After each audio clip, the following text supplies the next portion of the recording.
friends, it's Mallie. Welcome back to my channel. I'm really excited to be hopping back on YouTube and talking to you guys. So I want to share something that I read in the Bible yesterday morning and it really just struck me. So I'm going to be reading in Matthew 13:54. So follow along with me in your Bible. So it says Jesus was rejected in his hometown. And here's what it says, starting in verse 54.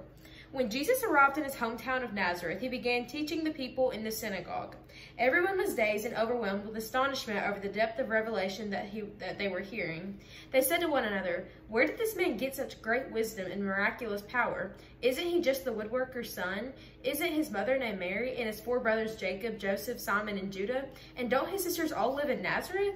How did he get all this revelation and power?" And the people became offended and began to turn against him. Jesus said, "There's only one place a prophet isn't honored, his own hometown." And their great unbelief kept him from doing any mighty miracles in Nazareth.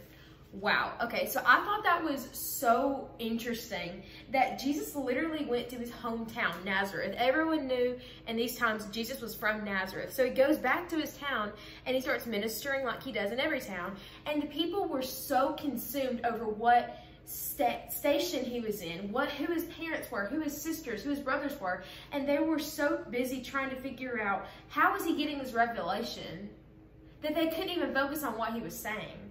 And so that kind of made me think about the people, that they were so consumed with their natural minds. They were thinking, trying to figure out where is he getting this revelation? Like, this is too good to be true.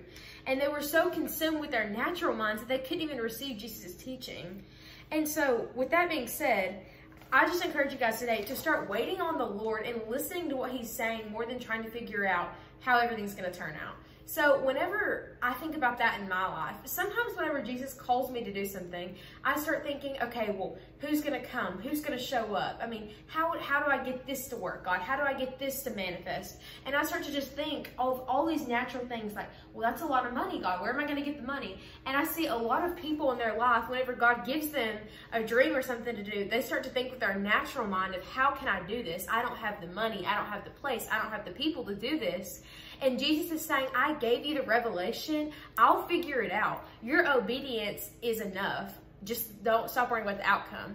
So actually, this happened to me this week. Jesus gave me like a dream of things I needed to go start doing. And immediately whenever he gave me that, I was like, yes, I was so excited. But then I started to think, how am I going to do it? Like, I don't have the place, I don't have the people, I don't have the money. And I just started thinking of all these things down the road. And Jesus said, I'm not looking for the outcome. I'm looking for your obedience. I'm looking for your yes. So with that being said, I just encourage you guys, whenever Jesus tells you something, I encourage you to not use your natural mind. Give him your yes, submit to his plan, and he will provide the rest. So I hope you guys have a great day, and I hope that encouraged y'all.